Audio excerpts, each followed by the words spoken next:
जी, अस्सलाम वालेकुम। आज हम इस वीडियो में इंग्लिश कोड 504 का लेसन 32 पढ़ने जा रहे हैं, जो कि है language awareness and first language. तो फाइनल की सीरीज़ कंटिन्यू की हुई है हमने, तो कोशिश कर रहे हैं कि आप लोगों के लिए बेहतर से बेहतरीन वीडियोस बनाई जाएं। तो चलें स्टार्ट करते हैं, और रिक्वेस्ट है कि प्लीज़ चैनल को सब्सक्राइब ज़रूर कीजिएगा और कमेंट ज़रूर दीजिएगा, ताकि आपके लिए वीडियोस को मज़ीद बेहतर से बेहतर बना सकें। तो स्टार्ट करते हैं जनाब। Learners are more likely to switch to first language in their inner speech when confronted with a difficult task. वो कहते हैं कि जब कोई डिफ़िकल्ट टास्क मिलता है तो वो क्या करते हैं, वो अपनी फ़र्स्ट लैंग्वेज की तरफ स्विच करते हैं। जब सोचते हैं हम, अगर इंग्लिश में अगर हम we are learning, it means that we are learning English language, तो whenever we stuck on a point or in a difficult task, we automatically switch to our first language whenever we will think। जब भी हम सोचेंगे तो हम first language में हम उर्दू में सोचेंगे कि अच्छा इसका क्या करेंगे, इसको कैसे करेंगे, ये सेंटेंस इस तरह से बनेगा, इसको ऐसे ट्रांसलेट करेंगे, ये वो फला फला। तो in the early development stages, learners have to resort to first language, the only available resource to organize and process new information।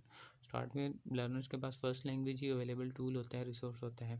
This resorting is critical for the learners to understand, contextualize and respond to new knowledge। Encouraging them to use first language inner speech allows them the crucial time and space to develop their inner speech in second language until they are able to manipulate tools of both languages। First language facilitate self regulation functions. ठीक है, self regulation ये होता है कि आप खुद से चीज़ों को समझते हैं, सोचते हैं, तो फर्स्ट लैंग्वेज आपको फैसिलिटेट करती है फर्स्ट सेल्फ रेगुलेशन के फंक्शन के लिए। It maintains a vital dialect relationship between speech and thoughts, hence it is best utilized rather than denied existence in second language classroom। तो मतलब वो अभी ये कह रहे हैं कि जो फर्स्ट लैंग्वेज है वो आपके पास अवेलेबल रिसोर्स एक ही होता है जब आप सेकंड लैंग्वेज लर्न कर रहे हैं, जिसकी वजह से आप चीज़ों को सोचते हैं, समझते हैं और फिर उनका सलूशन ढूंढने की कोशिश करते हैं। Language awareness pedagogical theory is suggested as complementary to the communicative language teaching for its unique stance between first language and second language। मतलब ये complementary है किसके लिए कि जो CLT है हमारे पास, कम्युनिकेटिव लैंग्वेज टीचिंग है, उसमें ये इसको एक इम्पोर्टेंस के तौर पे लिया गया है। तो it accords value to the learners, ये लर्नर्स को मतलब कुछ वैल्यू देती है, social background and their first language, and capitalises learners knowledge and experience of first language. अगर आपको फर्स्ट लैंग्वेज के बारे में नॉलेज होगा तो इसकी वजह से क्या होता है कि एक तो लर्नर्स की वैल्यू बनती है, उनके सोशल बैकग्राउंड का पता चलता है और उनकी फ़र्स्ट लैंग्वेज के बारे में पता चलता है, फिर उनका एक्सपीरियंस और नॉलेज फर्स्ट लैंग्वेज के बारे में, इन सबको एक वैल्यू मिल जाती है, एक इम्पॉर्टेंस मिल जाती है। It emphasises person sensitivity and conscious awareness of language nature and role in human life. इससे ये भी पता चलता है कि जो लर्नर है उसका कितना एक्सपीरियंस है या उसकी सेंसिटिविटी कितनी है कि लैंग्वेज की नेचर क्या है और वो इंसानी ज़िंदगी में क्या किरदार अदा करता है। Language awareness empowers the learners to consolidate and systemize knowledge of second language and becomes conscious of the relationship between different languages। अगर आपके पास फर्स्ट लैंग्वेज का नॉलेज है तो वो आपको इस काबिल बना देगी कि आपको सेकंड लैंग्वेज का जो नॉलेज है उसको समझने में हेल्प मिल जाएगी, और फिर आप दोनों लैंग्वेजेस का आपस में डिफरेंसेस या सिमिलैरिटीज़ होगी तो आप उसकी बुनियाद पर रिलेशन बना सकेंगे। It aims to enhance communicative effectiveness in their first language as well as second language by cultivating understanding of the cross-culture, cross-linguistics differences and influences in different modes of manifestations। अब ये भी वो कह रहा है कि जब आपकी कम्युनिकेटिव इफेक्टिवनेस वो भी बढ़ेगी, ठीक है, फर्स्ट लैंग्वेज और सेकंड लैंग्वेज की जब आप अंडरस्टैंडिंग होगी, दो कल्चर्स की, आपको फर्स्ट लैंग्वेज वाले की भी आपको अवेयरनेस मिल जाएगी, आपको सेकंड लैंग्वेज की भी अवेयरनेस मिल जाएगी। तो इससे क्या होगा कि आपको कल्चरल इन्फॉर्मेशन मिल जाएगी, क्रॉस लिंग्विस्टिक डिफरेंसेस, दो लैंग्वेजेस के डिफरेंसेस का पता चल जाएगा और फिर उनके इन्फ्लुएंसेस का पता चल जाएगा in different modes of manifestation. तो फिर आपको जिस तरह से अगर हम उर्दू सीखते हैं तो हमें उर्दू का, हमें पाकिस्तान के कल्चर का पता होता है, फिर हम जब इंग्लिश सीखते हैं तो हमें फिर उनकी सोसाइटी के बारे में भी पता चलता है, तो फिर हम we can compare and contrast between two cultures and between two linguistics differences और टू लिंग्विस्टिक्स फॉर्म्स। तो ये वो बात कर रहेंगे। Linguistic analysis is predicted on the assumption of interface between acquisition and learning. Language जो अवेयरनेस है वो ये क्या करता है कि लैंग्वेज अवेयरनेस इज प्रिडिकेटेड ठीक है।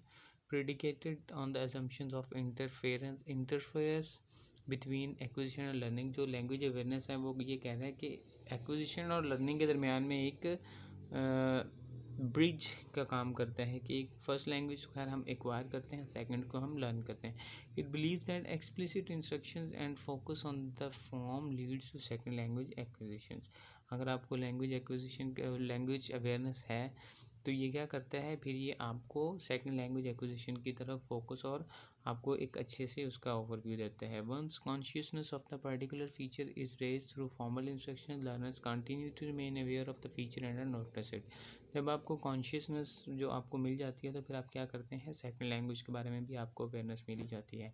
Taking first language point of departure in discussion, language awareness raises consciousness about second language as learners are encouraged to talk about the language।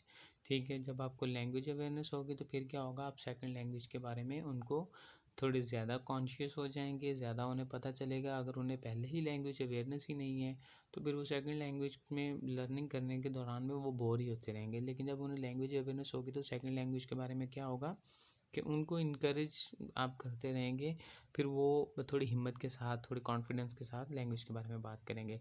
This meta talk that encourages reflection is expected to be pedagogical means to ensure that other language acquisition process operates. Raising consciousness in learners is termed as input enhancement, which involves focusing on the formal properties of language through induced salience।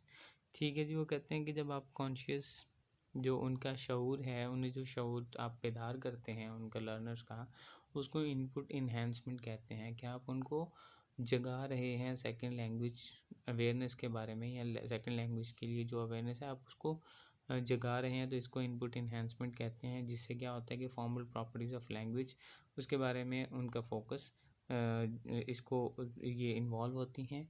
ठीक है, आगे आ जाते हैं जी। One of the ways of inducing salience is that learners are encourage to analyse and over generalise on the basis of the first language knowledge which is later used to serve as negative evidence to draw learners attention to the differences between both languages।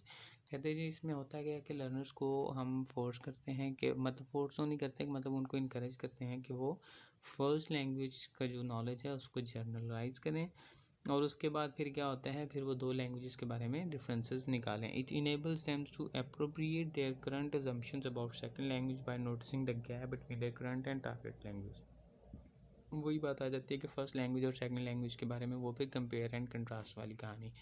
In communicative language teaching as the sole function is on meaning processing. अब जो CLT है उसमें जो main जो focused होता है वो ये होता है कि मीनिंग को परसीव कैसे करना है, मीनिंग को प्रोसेस कैसे करना है। Learners often fail to notice the difference in the form leading to fossilisation of error. ठीक है, वो कहते हैं जब CLT की हम बात करते हैं तो उसमें हमारा मकसद होता है कि मीनिंग को प्रोसेस कैसे करना है। तो इसमें क्या होता है कि हमारे जो लर्नर्स होते हैं ना, वो फिर डिफरेंसेस को नोटिस करने में फ़ेल हो जाते हैं, जिसकी वजह से वो क्या करते हैं, leading to fossilisation of errors. ठीक है, फिर उनके जो एरर्स होते हैं ना वो पक्के हो जाते हैं, वहीं पर स्टक हो जाते हैं और वो गलती को बार बार दोहराते हैं।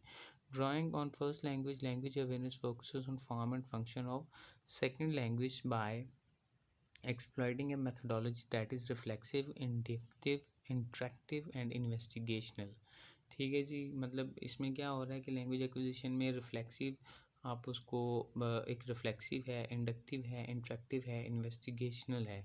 रिफ्लेक्सिव का मतलब है कि आप उसको खुद से नज़र आती है, रिफ्लेक्ट होती है, आप उनको इनपुट देते हैं, इंट्रैक्शन के साथ होती है, फिर आप उसको इन्वेस्टिगेट कर सकते हैं। Language awareness is integral links between first language and second language strongly stresses the positive role of first language and second language learning. Ironically, language awareness takes inspiration from behavioral concepts of transfer of first language or training, generalizability and interference, but works to produce the opposite effect, to focus on a comparative discussion and raising consciousness about second language। कुछ important नहीं मिला था इसलिए मैंने कुछ highlight नहीं किया। The structural similarities between first language and second languages are juxtaposed and meanings are mutually clarified as mismatch is talked about. It is referred to as contrastive salience। ठीक है जी, वो कहते हैं कि जब हम इस चीज़ को देखते हैं, फर्स्ट लैंग्वेज और सेकंड लैंग्वेज की सिमिलैरिटीज़ को देखा जाता है और उनको फिर जब सामने रखा जाता है तो फिर मीनिंग्स को म्यूचुअली क्लैरिफाइड किया जाता है। तो सिमिलैरिटीज़ को देखकर भी अगर आप देखते हैं, लेकिन कुछ चीज़ें ऐसी होती हैं कि जिसके साथ मीनिंग्स को आपको वो मिसमैच होते हैं, तो उसको भी उसके बारे में फिर बात की जाती है। तो इस चीज़ को कंट्रास्टिव सेलेंस कहा जाता है। That was all about the lesson. I hope so कि आपको अच्छे से समझ आ गई होगी। तो प्लीज़ चैनल को सब्सक्राइब ज़रूर कीजिएगा। अगर कुछ गलत या कुछ मिस हो गया हो तो उसको कमेंट में ज़रूर बताइएगा। Thanks for watching.